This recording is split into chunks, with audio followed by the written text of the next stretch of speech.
Welcome back. Turning a side hobby into a profit. Mishal Greenwood is a self-proclaimed do-it-yourselfer and could not resist the challenge of a French cookie, the macaron. Lauren St. Germain shows us how Macarons by Mishal is growing for this week's Made in Our Hometown. Like many of Michelle's customers, I found her through Instagram. The pictures make the cookies look pristine and tasty, but it was not an easy journey to make these perfect petite treats. One bite into an almond macaroon, and Michelle became obsessed. But they were too expensive to keep on buying, all the time. So since I'm a do-it-yourselfer, I just figured I'll just make them my own.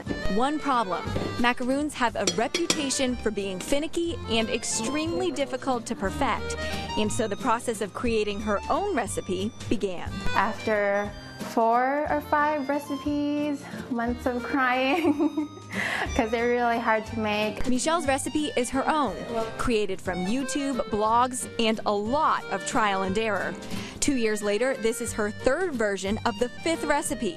She makes 6 flavors a week, everything from red velvet to orange creamsicle to cookie butter. Anytime I don't have school, or I don't have to clean the house, or I don't have to study for my board exam, I get to bake. Here's a sneak peek at just how intricate the recipe really is. I just measure my dry ingredients, and everything is measured. Everything is in grams. 4 ingredients for the shell: almonds, confectioner sugar, granulated sugar, and egg whites. I'm not trained. I'm not a baker. I'm just someone who started baking this as a hobby. A hobby she's quite good at and is growing thanks to Instagram and word of mouth.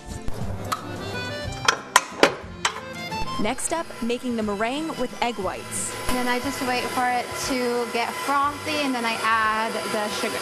Then add the dye, a lot of dye to get those crisp colors.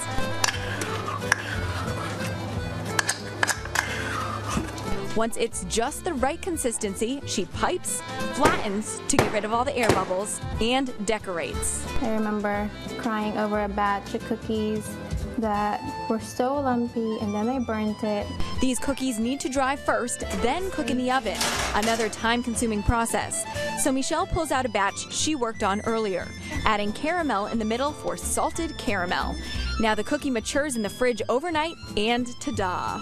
When you bite it, you want the slight crisp on the outside and then the chewy middle. A petite meringue-based French treat made right here in our hometown. Michelle will bake one day and then post her flavors. You can place an order and she'll meet up with you. And I have to warn you, I thought I didn't like macaroons, and well, I was so wrong. For Made in Our Hometown, Lauren St. Germain, News Channel 9. She obviously didn't ask us. Those look good, Calvin. Yeah, I know it. I want some of those right now. Michelle will also make larger custom orders. She usually charges $1 per macaroon. Her contact information and Instagram account are posted at this story at newschannel9.com/Made in Our Hometown.